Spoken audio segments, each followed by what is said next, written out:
Malky, obviously not the result that you wanted tonight. What were your thoughts in the 90 minutes overall? I think overall, first half we've competed really well. Obviously, unfortunately, we've lost McCallion, so let's hope that he's okay. But I think second half, I think we saw a different Hamilton team coming out. I think they've maybe had one or two conversations in the dressing room, and they've come out with an intent to really become real physical against us. But we must at that point still handle the ball and still give it away. We gave the ball away cheaply at times, and then never managed to recover from it.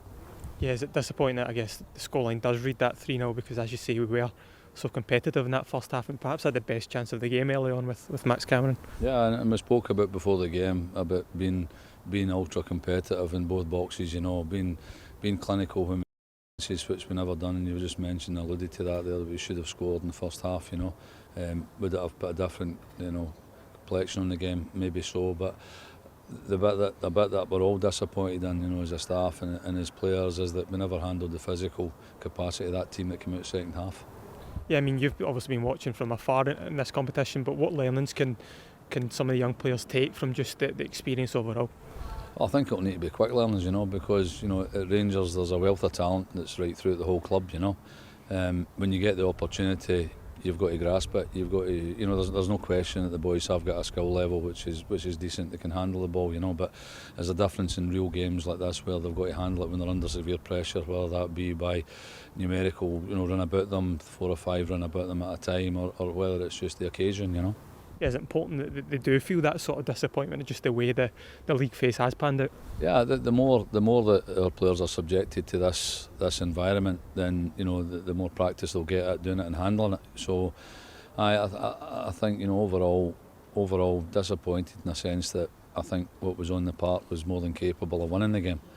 But then we lacked that physical. Maybe it's mentally as well, to stand up and be counted and compete, when it's on to compete.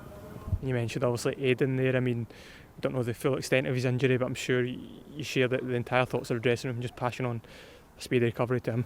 Yeah, I think when you play sport at this level, and certainly Aidan's the type of player who does not pull out of nothing. You're going to get injuries, and he's young enough to get through it. He'll get every support for Rangers Football Club.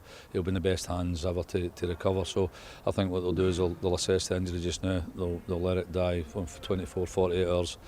Doubtless he'll go and get a scan on the injury, and then they'll pick it up from there. But he'll bounce back. But disappointed in the sense that second half I felt we should have really stood up to that physicality that they're showing.